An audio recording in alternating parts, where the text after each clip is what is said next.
Hello everyone, 31st তো সবাই picnic করে, তাহলে আমরা কেন বাদ যাব? আমরাও পিকনিক করব। আমাদের গ্রুপে ছিলাম ৩ জন, ৩ জনই মেয়ে।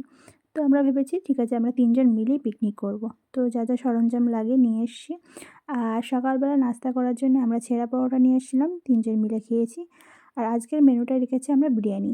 প্রতি বছর মেনুটা চেঞ্জ হয়, তো আমরা এবার নিয়েছি এটা রিস্ক নিয়ে বিরিয়ানি করব আমরা।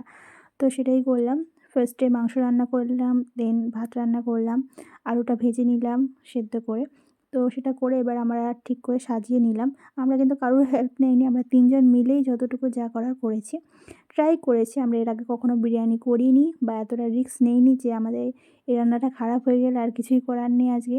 তবুও রিস্ক নিয়ে এবার করেছি, যা আর হবে আমরাই তো খাবো। তো সেটা করে বিরিয়ানি সাজিয়ে আমরা দমে দিয়েছিলাম।